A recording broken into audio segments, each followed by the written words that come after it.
Daar is hy, goeiemôre gemeente op hierdie fris en vars Sondagoggend. Genade, barmhartigheid en vrede word ryklik geskenk van God ons Vader en ons Here Jesus Christus deur die kragtige werking van die Heilige Gees. Amen.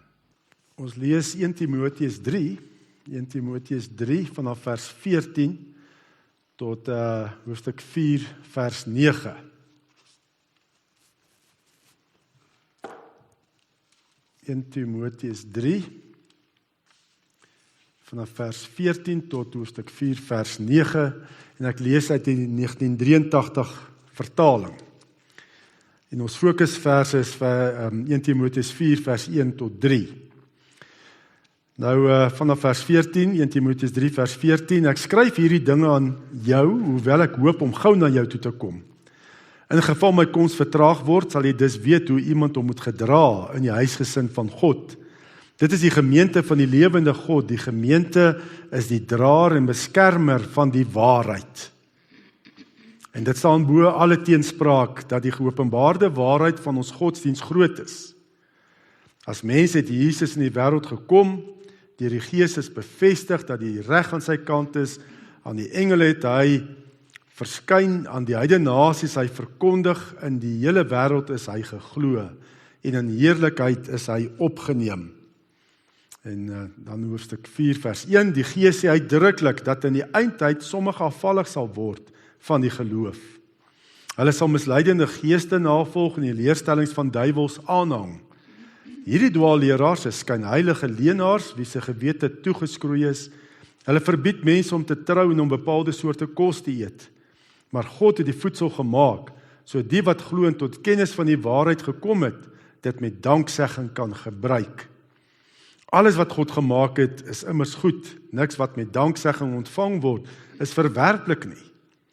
Want dit word deur die woord van God en deur die gebed geheilig. As jy hierdie dinge aan die broers voorhou, sal jy 'n goeie dienaar van Christus Jesus wees, wat jouself voed met die woorde van geloof en die goeie leer waarvan jy 'n aanhanger geword het. Maar van onheilige en sinlose verdigsels moet jy wegbly. Oefen jou liewer om in toewyding aan God te lewe. Om jou liggaam te oefen het wel 'n bietjie waarde, maar om in toewyding aan God te lewe het in alle opsigte groot waarde, want dit hou in belofte in vir die teenswoordige en die toekomstige lewe. Dit is 'n betroubare woord en kan sonder voorbehoud aanvaar word. Ek lees dit gou weer vers 1, hoofstuk 4 vers 1. Die Gees sê uitdruklik dat in die eindtyd sommige afvallig sal word van die geloof. Hulle sal misleidende geeste navolg en die leerstellings van duiwels aanhang.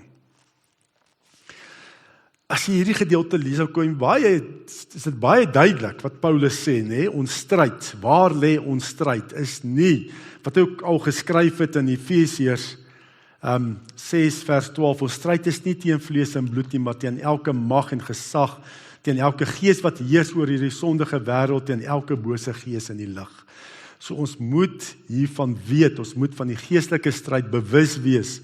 En jy kan maar aan iemand langs jou vat, nee, as jy voel is vlees en bloed, jou stryd is nie hoofsaaklik teen daai persoon nie, nee. Dit is teen Satan en sy bose magte. Nou as jy die volgende bietjie vasgesit het, nee, kyk bietjie dieper, daar's iets groters aan die werk, nee, tussen jou, wat met jou vleeslike metgesel, of wat ook al vasgesit het, nee, ons stryd is in Satan en sy bose magte. Nou, Satan is een van die hoogste, oorspronklik as die hoogste engel geskape, nê? En God het hom aan mag gegee in 'n posisie wat net onder God was. En hy was vroeër het hy bekend gestaan eintlik as Lucifer, die engel van die lig. En sy heerlikheid was so wonderlik en hy het so 'n hoë posisie gehad dat mense hom sommer sou wou aanbid het. Net voordat hy geval het natuurlik in sonde. So is God se hoogste engel wat hy geskaap het. Maar omdat hy so 'n hoë posisie en soveel mag gehad het, het hy hoogmoedig geraak en hy het in opstand gekom teen God en hy het 'n derde van die engele saam met hom gevat in opstand teen God en wat nou demone geword het, nê? Ons lees daarvan in Openbaring 12 vers 8. Die Satan van ouds met sy sterkte derde, nê, van die engele saam met hom gevat. opstand teen God. So sien al klaar, nee, daar's 'n oormag in God se koninkryk. Vir elke demoon is daar 2 engele, in elk geval. En Paulus beskryf vir ons dan ook, en nadat hy in opstand gekom het teen God, het God hom uit die hemel uitgegooi. As jy Openbaring 12 lees, nee? Vir hom en sy demone uit die hemel gegooi en hulle op aarde gegooi. En hy en sy bose geeste hou aan met hulle aanvalswerk teen God en rig hulle daarom veral op die kerk, op ons as gelowiges, nee? Om so ook eintlik hulle aanvalle te rig teen God. Kan nie eens meer in die hemel kom nie, nadat Jesus vir ons sondes gesterf het aan die kruis en opgestaan het uit die dood. Nou rig hulle vir al hulle aanvalle, maak ons vry van verleidende geeste en lerings van duiwels. Nou, daar staan in vers 1, die Gees sê uitdruklik dat in die eindtyd sommige afvallig sal word van die geloof, nee, die eindtyd. Wat is hierdie eindtyd? Hierdie eindtyd is die tydperk tussen Christus se eerste koms en sy wederkoms. Die eindtyd het begin nadat Christus aan die kruis gesterf het en opgestaan het uit die dood. Die eindtyd begin en het eindig by Christus se wederkoms. En in hierdie tyd, nee, het Jesus self ook gesê en die apostels sê, gaan ons baie teenkanting en moeilikheid beleef, nee? Ons het as 'n vyand. As jy in God se koninkryk is, nee, en jy maak 'n verskil in hierdie wêreld, nee, gaan jy teenstand ervaar. Gaan dit moeilik gaan partykeer. Dit gaan nie net lekker lewe wees nie, nee? En dat sommige sal afvallig word van die geloof, omdat dit 'n moeilike tyd is nie om te volhard in die geloof. Te bly glo in God deur Jesus. En dan want Satan probeer die kerk vernietig. Openbaring 12 vers 12 tot 14. In hierdie eindtyd. So as jy 'n gelowige is, nie as jy deel van die kerk, moet jy weet, Satan en sy bose geeste steen jou, gaan jou aanval en wil jou eintlik vernietig, wil jou ongelowig maak, dat jy nie meer glo nie. En dan lees ons ook Petrus wat skryf, 2 Petrus 2 vers 1 tot 2 vers 1, 2 en vers 10. Maar daar was ook valse profete onder die volk en so sal daar ook onder julle valse leraars kom. Hulle sal verderflike dwaalleer insmokkel en die Here wat hulle vrygekoop het verloon. So sal hulle self baie gou in die verderf stort. Baie mense sal hulle losbandigheid navolg en deur dit toedoen sal mense kwaad praat van die weg van die waarheid. Veral hulle sal gestraf word wat toegee aan wellustige vleeslike begeertes en wat die gesag van die Here verag. So, eindtyd, hoe doen hy dit? Daar kom misleidende geeste, nee? Dit het ons nou gesien, as ek nou teruggaan na die weer teruggaan na 1 Timoteus 4 vers 1, dat is misleidende geeste, nee? Hulle sal misleidende geeste navolg. So, hier is baie misleidende geeste aan die werk in hierdie tyd, wat ons beleef, wanneer ons leef. En hierdie misleidende geeste gee beloftes van fisiese genietinge en ekstase en bonatuurlike vermoëns, nee? En ons sien dit veral in die okkulte. Nee, in die okkulte werk die misleidende geeste. Hoeveel mense word nie mislei deur die okkulte nie? Dit gee belofte in die okkulte van fisiese genietinge, ekstase en bonatuurlike vermoëns. Dis waarop die okkulte gerig is. Ons weet dat die seksuele speel 'n groot rol in die okkulte. Nee, in die spiritisme en die satanisme. Hoekom speel dit so 'n groot rol? Seksuele verhoudings in die okkulte. Want geesoordraging vind plaas in 'n seksuele verhouding. Dis hoekom dit so 'n groot rol speel. Want 'n man en vrou word mos een wanneer hulle seksueel verkeer. En dit gee ook vir jou belofte van bonatuurlike vermoëns. Nee, bonatuurlike krag wat mense kry. Dis hoekom jy deel word van jou okkulte, nee, om bonatuurlike vermoëns en krag te kry. En dit word verkondig. Vandag word dit nie meer weggesteek nie. Dit is oop en bloot. As jy na die televisie kyk, dan sien mense dit baie duidelik. Nee, die voorvadergees aanbidding, sangomas, As jy SABC 2 of 3 een kyk, nee, dan al die verhale is daar heeltyd ook die voorvadergees aanbidding speel 'n groot rol. Ek het net tydjie net in 'n advertensie, as ek dalk iets kyk nuus op SABC 1 of 2 of 3, dan net in die advertensie, dan wys hulle dit. Hoe sangomas 'n groot rol speel in daai program. Dus ek so bly ek hoef nie daai program te kyk nie. Ons sien dit oral, nê? Hoeveel verhaal, as jy televisie kyk, hoeveel van die stories wat ek kyk, het 'n onderbou van die bonatuurlike okkultiese bedrywighede. Wat vir jou bonatuurlike krag kan gee. Mens kan noem, daar stories soos Charmed, Crossing Over, Free Spirit, boeke. Ek het so ruk terug, maar dit is nou 'n hele ruk terug, ek boekwinkel geloop, en sien ek net al daai boeke van teenage hekse. Nee, tienerhekse, Sabrina, the teenage witch. Ek dink die Harry Potter verhale, nee, het absoluut die okkulte gewild gemaak in die westerse wêreld. Dit is seker die boeke wat omtrent die meeste verkoop is, nee. En in die westerse wêreld het absoluut die okkulte ingebring in die westerse wêreld. Die Harry Potter reeks. En mense, en daar selfs mense in die kerk word verslaaf om te gaan dat jou fortuin vertel moet word. Nee, wil weet wat lê in die toekoms. Palm lees, astrologie, sterre voorspel. Nee, die huisgenoot, ek weet nie hoe lank gaan hom nog druk nie, maar daar elke week kan jy jou sterretekens gaan lees. Nee, dit is nou 'n gesinstydskrif. Tarotkaart. Dit is algemeen deesdae. Nie meer, dit is vandag Afrikaans, wit mense het te doen, is deel hiervan. Ons bid die afgelope tyd so vir skole. Nou weet julle 'n paar weke terug, het ek ook hier genoem ook, ons moet regtig bid vir ons skole. Toe die juffrou ons gevra het om te kom bid ook in haar klaskamer, omdat sy sien hierdie snaakse goeters gebeur, nou weet dit lyk of daar mense goeters daar naals en goeters gelê in die klas. Hulle besig met okkultiese bedrywighede. En toe sy na haar klas kom, toe het nou een van die kinders Satan geskryf op haar bord op die tyd wat sy nou uit haar klaskamer is. En nou wil ek net sê, omtrent 'n week daarna, was dit die 13de, Vrydag die 13de, toe het ons ook gekry, die hoof vir ons laat weet, ons moet as absoluut bid, want daar is 'n juffrou wat gevra het of sy kan open op Vrydag die 13de. Julle weet nou in die okkulte hoeveel magiese krag word aan die 13de, Vrydag die 13de geskenk. En sy wou open, hy het net gesê nee, sy kan nie, want daar is 'n juffrou daar wat sê sy is 'n pagan.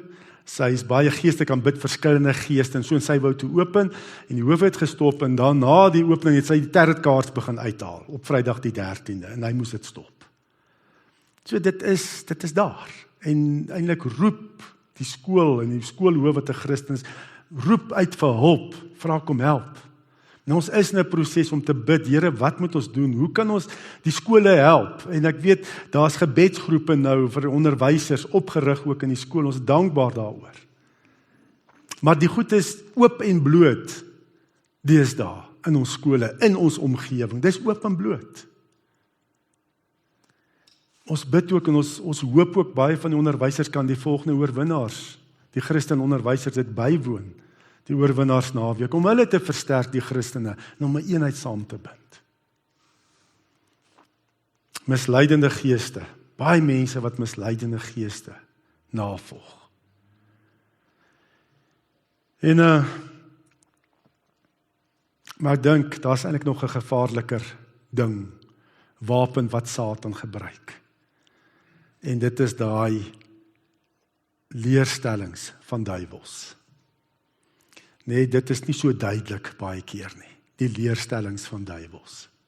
Nee, dis iets wat lyk of dit die waarheid is, maar dit is so 'n bietjie van die waarheid af, en wat 'n leuen is. Daar word baie meer mense deur hierdie leerstellings van duiwels mislei en vasgevang. Selfs ook gelowiges. En ek wil eintlik in die toekoms kyk aan daai dinge wat goed en reg klink, maar dis 'n leuen. Nee, bietjie kyk na 'n paar leuns wat Satan oor die algemeen in 'n samelewing verkondig en almal dink dis reg en goed, maar dis 'n leuen van hom af en dit bind ons. Dit maak dat ons nie effektief as Christene leef in die wêreld nie. Nou hierdie leerstelling van duiwels is 'n stel sataniese geloofsoortuigings wat baie aanloklik voorkom en lyk asof dit goed en waar is. Maar dis Satan se leuns. Julle weet ook toe hy ook vir Jesus gaan versoek het in die woestyn, het Satan selfs die Bybel aangehaal om Jesus te versoek. En so gebeur dit ook. Dit is net so bietjie, dit klink reg. Kyk net, wat is die eerste keer, hoe het hy vir Eva mislei? Wat het hy vir Eva in die tuin van Eden gesê? Is dit regtig so dat God gesê het, julle mag van geen boom in die tuin eet nie? Verstaan jy hoe kom hy? Nee, en dan kom sy met 'n antwoord wat ook nie heeltemal dit wat God gesê het.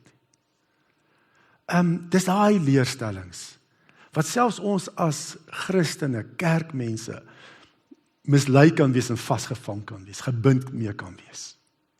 En wat ons oneffektief maak as kerk, om regtig effektief te wees in ons gemeenskap, in die wêreld. Satan is baie subtiel, maar hy is die vader van die leuen. Hier is baie duidelik gesê, moenie as daar klink of waar die waarheid kom, nee. Selfs Paulus in Handelinge 16, Paulus en Silas, nee, daar het 'n vrou wat beheer was deur 'n bose gees, net gesê, julle is verkondigers van die waarheid, nee, maar van 'n waarheid, maar nie van die waarheid nie. So dit kan klink, amper die bose verkondig die waarheid, maar dan is dit nie die waarheid nie, 'n waarheid wat jou gelykstel eintlik die Christelike geloof met ander gelowe wat daar aanbid is. As mens nou in detail daar gaan ingaan, Handelinge 16. Pas op. Partykeer kan goeie dinge kom, maar gebruik hulle die naam van Jesus. Klink of die persoon mooi dinge praat, maar word Jesus baie duidelik verkondig as die enigste weg, waarheid en lewe. Jy altyd afvra. Satan baie subtiel versprei hy valse sienings oor God, Jesus, en die Heilige Gees. En valse siening oor die sonde, weet, leerstellige sake van, wat is die effek van die sonde? Nee, hy subtiele leuns oor, byvoorbeeld die sonde, die doel van die lewe. En hy kry so beheer oor ons, omdat ek 'n valse ding glo, wat nie heeltemal die waarheid is, die suiwere waarheid nie.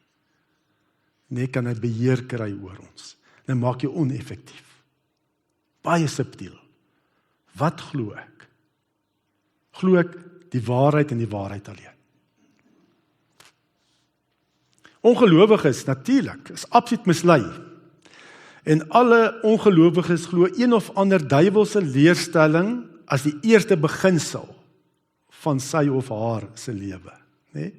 Dit is ongelowiges, nê? Glo absoluut alleen van die duiwel. As die beginsel van sy lewe of haar lewe. Ek glo daar's nie 'n skepper nie, alles maar Big Bang of wat ook al, evolutionisme. Nee, dis 'n valse leerstelling. En dan verkondig dit word ook verkondig asof dit die waarheid en wetenskaplik bewyse is, en ons weet, dis alles voorveronderstelling, selfs die evolusie-teorie van Darwin, is alles gebou op voorveronderstellings. Ek dink, ja. So, leuns maak ons as gelowiges oneffektief. Want ons aanvaar saam met die waarheid in Jesus Christus ook 'n leuen. En jy moet heeltyd jouself ondersoek, laat die Heilige Gees vir jou wys, glo ek die waarheid in Christus alleen. Ek kan nie Christus plus 'n leuen, dan gaan dit nie werk nie. En ek dink dis die grootste probleem van die kerk. God sê hy is 'n jaloerse God. Hy alleen moet aanbid word as God. Nie omdat hy iets soek wat hy nie het nie. Net hy is God. Ons kan hom nie gelykstel aan iets anders nie.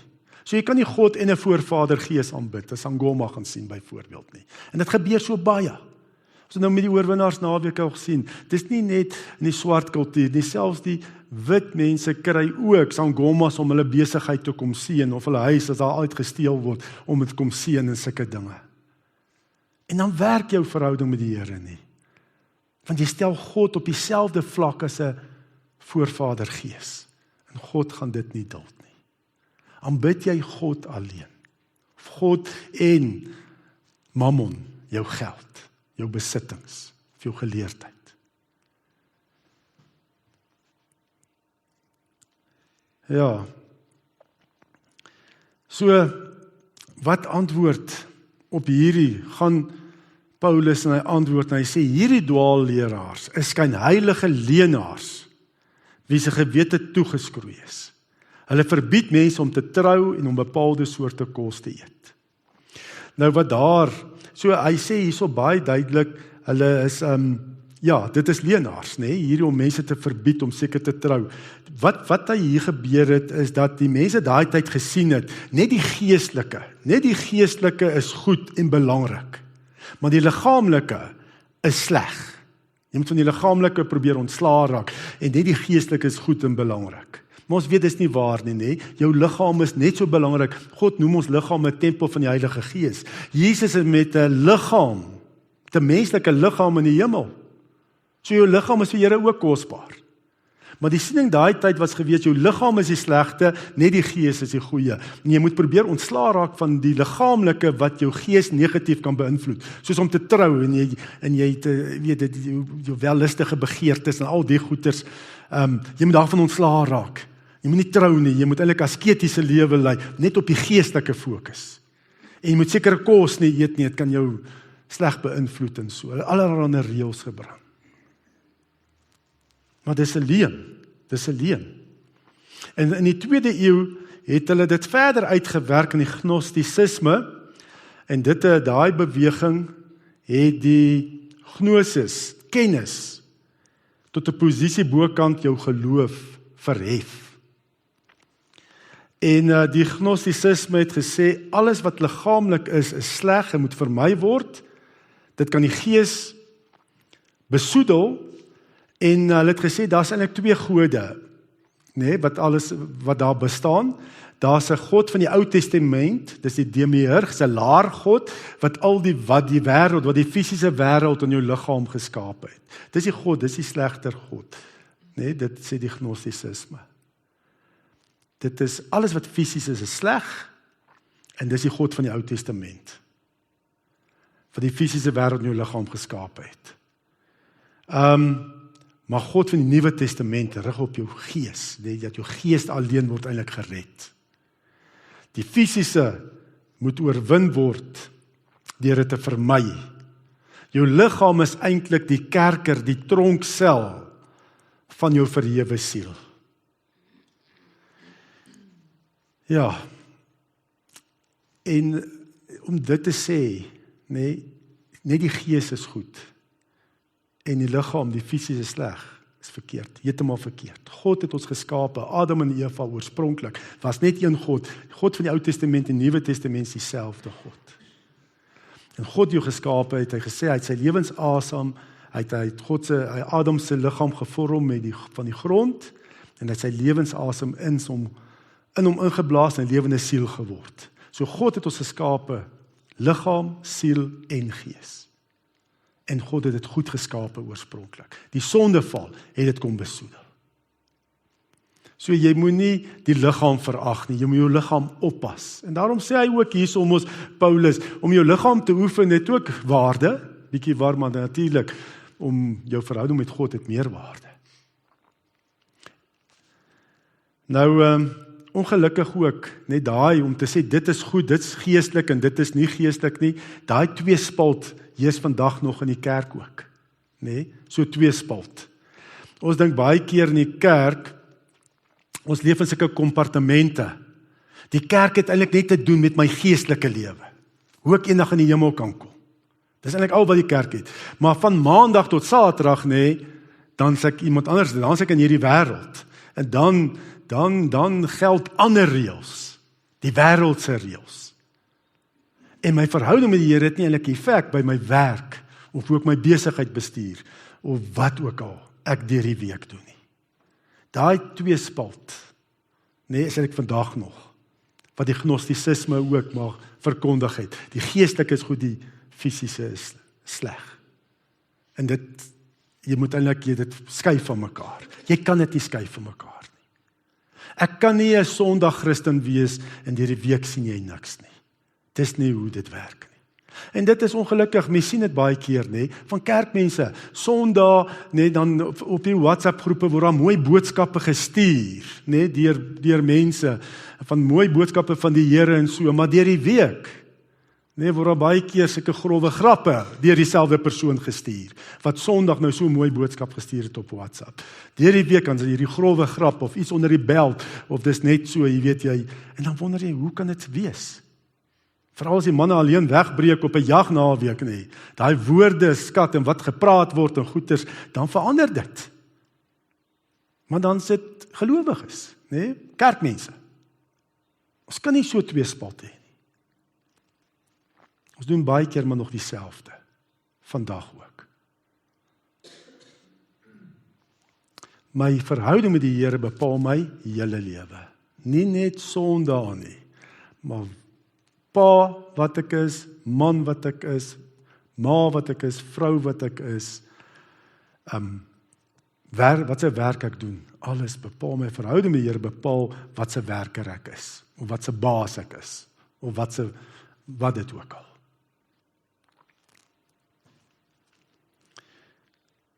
En pas op ook, ons sê ook vandag ook, dit gaan oor ervaring. Ons wil amper nie meer weet van dogma nie. En ek weet ook, as jy net op dogma fokus, kan dit ook baie skeef, dit kan amper ook net godsdienstig raak. Dit gaan oor dogma en ervaring, waarheid en gees. Maar baie keer wil mense vandag sê, weet jy, jou waarheid is jou waarheid, leef jou waarheid, elkeen sy eie waarheid, nie postmoderne mens, dit mos relatief, die waarheid is relatief, maar dit werk nie so nie. Daar's net een waarheid, en dis God. Ek kan dit nie los nie.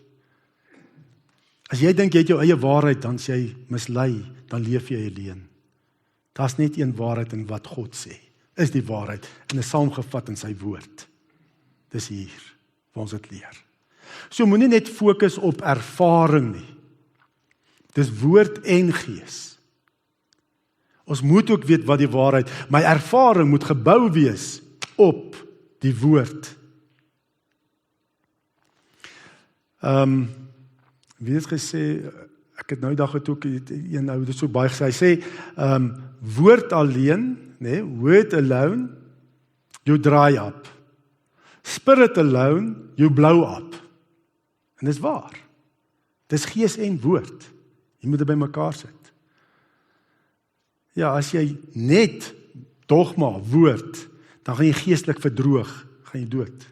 Daar's nie liefde nie, jy verdroog. Maar as jy ook net gees het, dan blou jy op. Dan is jou ervaring, dis reg, en ons kan nie sê wat is waarheid nie. En ons sien dit, jy kry, ek los dit nou maar eers. So, die waarheid is so belangrik, dat jy waarheid moet hê. En dis wat Paulus ook hier sê, hulle verbied mense om nou goeders te eet en nie te trou nie, maar hy sê, maar God het die voedsel gemaak, so die wat glo en tot kennis van die waarheid gekom het, met danksegging kan gebruik. God het vir ons voedsel gemaak, hy wil dit hê, jy moet ook geniet. Ek dink die beste fellowship, gemeenskap wat mense met mekaar het, is wanneer jy saam gaan eet. Dis meer as net om versadig te word, dis hy saam wees en saam eet, om 'n tafel te sit, en saam te eet en iets te drink. En alles wat God gemaak het, is immers goed, niks wat met danksegging ontvang word, is verwerplik nie, want dit word deur die woord van God en deur gebed geheilig. En God het die huwelik ingestel. Dit is belangrik. Ek dink die onderbou van elke gemeente en gemeenskap is gesonde huwelike, gesonde gesinne.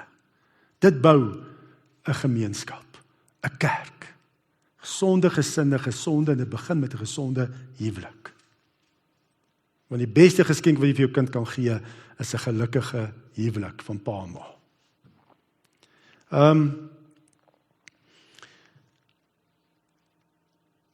Dan sê hy ook verder, 1 Timoteus 4 vers 6, 13 en 16, as jy hierdie dinge aan die broers voorhou, sal jy 'n goeie dienaar van Christus Jesus wees, wat jouself voed met die woorde van die geloof en die goeie leer waarvan jy 'n aanhanger geword het. So ons moet die Bybel ken, ons moet die leer ken. Tot hy kom, moet jy jou daarop toelê om uit die skrif voor te lees, te preek en onderrig te gee. Let goed op jou lewe en jou leer, volhard daarin, want deur dit te doen sal jy jouself red, sowel as die wat na jou luister. So die woord is so belangrik. Ons moet die woord ken. Bybelse leer is die waarheid. En hoe leer ek dit ken? Soos ek gesê het, as net woord is natuurlik deur God se gees, want Jesus het gesê, kort voor sy kruisiging, wanneer hy kom, die gees van die waarheid, sal hy julle in die hele waarheid lei. So dit moet ook gees wees, woord en gees. En wat is die eerste vrug van die gees? Is liefde. Is dat God se waarheid en liefde verkondig word as 'n evangelie, as goeie nuus. Die Heilige Gees leer ons die waarheid in die Bybel. En dan weet ons ook, goeie woordkennis gee aan jou autoriteit en bemagtig jou. So as jy die Bybel ken, dan sal jy groei in geestelike autoriteit. En dit sal jou bemagtig om te gaan doen wat die Here vir jou wys en wonderwerke sal plaasvind. Dit is maar net so, nee. Hoe groei ek? As ek kom ons sê, as jy geen kennis het, of min kennis, bitter min kennis het van die Bybel, dan is dit baie gevaarlik. Ek kan dit amper vergelyk met slange.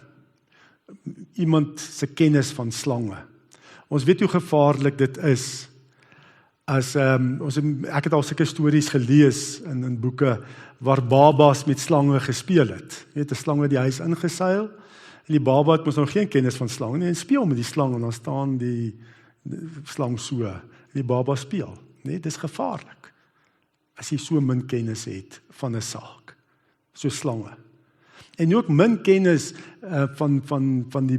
van die woord, sal jy oopmaak vir die geesteswêreld, en jy sal enige ding gaan probeer, baie keer. Mense sê, ag kom ek gaan hoor bietjie, laat iemand my tarot cards vir my sê wat lê my toekoms, of my fortuin vertel ons goed. En jy maak jou so oop vir die bose se inwerking op jou lewe, en jy het min kennis. Jy weet nie hoe gevaarlik dit is nie. 'n bietjie kennis van die woord. 'n bietjie kennis van die woord laat jou in vrees lewe. Kom ons vat weer slange. As jy net 'n bietjie kennis van slange het, soos wat ek het, nee, is jy verskriklik bang vir 'n slang. As iemand hier instap en 'n molslang hier ingooi, gaan ek redelik spring en weg hardloop, want ek weet nie of dit giftig of nie giftig is nie. Nee, so ek is in vrees. As ek 'n slang sien, het ek klaar outomatiese vrees, want ek het min kennis van slange. Dieselfde ook, nee, as jy min kennis van die woord het, nee, gaan jy ook bang, jy gaan in vrees lewe, nee, ek kan nie getuig nie, nou vra hulle my vra, dat ek kan antwoord, of hulle redeneer met my die Bybel uit, en dan weet ek nie wat is, hoe om hulle te antwoord nie. Jy bly eerder stil, en jy is in vrees. Jy getuig nie van jou verhouding met die Here nie. Jy is nie 'n disipelmaker nie. Maar as jy baie kennis het van die woord, nee, gee dit vir jou autoriteit. En dit bemagtig jou. Soos iemand wat baie kennis van 'n slang het. As hy daai slang hier ingooi, sal die persoon wat baie kennis het, sal gaan kyk, is hierdie slang ooit giftig? En sal ook weet hoe om hy slang te hanteer, die slang vang agter die kop en hier uitdra. Nee, dit gee jou autoriteit. Dieselfde ook met God se woord. As jy baie kennis het van God se woord, gee dit jou autoriteit. Jy staan nie terug nie. En jy getuig van jou geloof. En dit bemagtig jou.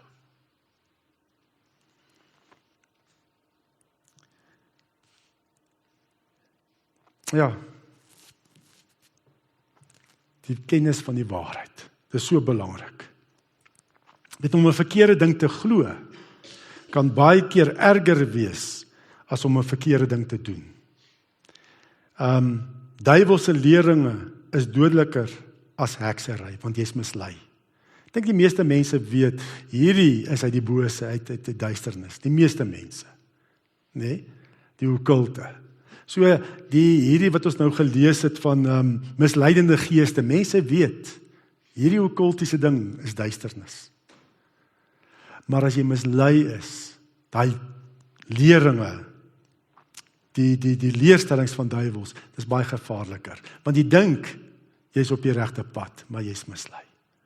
So, kom ons fokus bietjie daarop, en as dit die Here se wil is, wil ek net so 'n paar misleidende leerstellings van die bose kyk. En as ons kyk, wat is die waarheid in Christus? Want die waarheid in Christus maak ons vry van hierdie werkinge van die bose. Kom ons bid saam. Ons Vader wat in die hemel is, Here, dankie Here, dat U ons goed geskape het na liggaam, siel en gees. Dankie Here dat ons ook kan weet, U sê, vra en vir jou sal gegee word. Soek en jy sal kry, klop en sal oopmaak. Ek sal my gees gee vir die wat vra. En in hierdie tyd waarin ons leef, Here, waar die leerstellings van duiwels en misleidende geeste so te kere gaan en maak of hulle die mag het, Here, is dit so nodig dat U deur die Gees sal kom en die waarheid, die woord vir ons sal oopbreek. Dat ons die waarheid sal ken, wat ons sal vrymaak van al hierdie misleiding en leuns. En Here, lei ons, gebruik ons, dat waar ons gaan, dat ons van maandag tot Sondag, Here, as U kinders sal lewe, en dat ons U lig sal bring na 'n wêreld wat so in duisternis vasgevang is. Dat ons geloof ook elke dag sal uitleef, en sal getuig van ons verhouding met U, dat Jesus is die weg, die waarheid en die lewe, en niemand kom na die Vader, behalwe deur hom. En in sy naam alleen bid ons. Amen. Ja, onthou, word alone, you dry up, spirit alone, you blow up, but word and spirit, you grow up. Nee, daai twee. Hierdie week mag jy met God se onder leiding van die Gees ook groei in kennis van die woord. En ontvang die Here se seën. Die genade van ons Here Jesus Christus en die liefde van God die Vader en die gemeenskap van die Heilige Gees sal by ons elkeen wees en bly. Amen.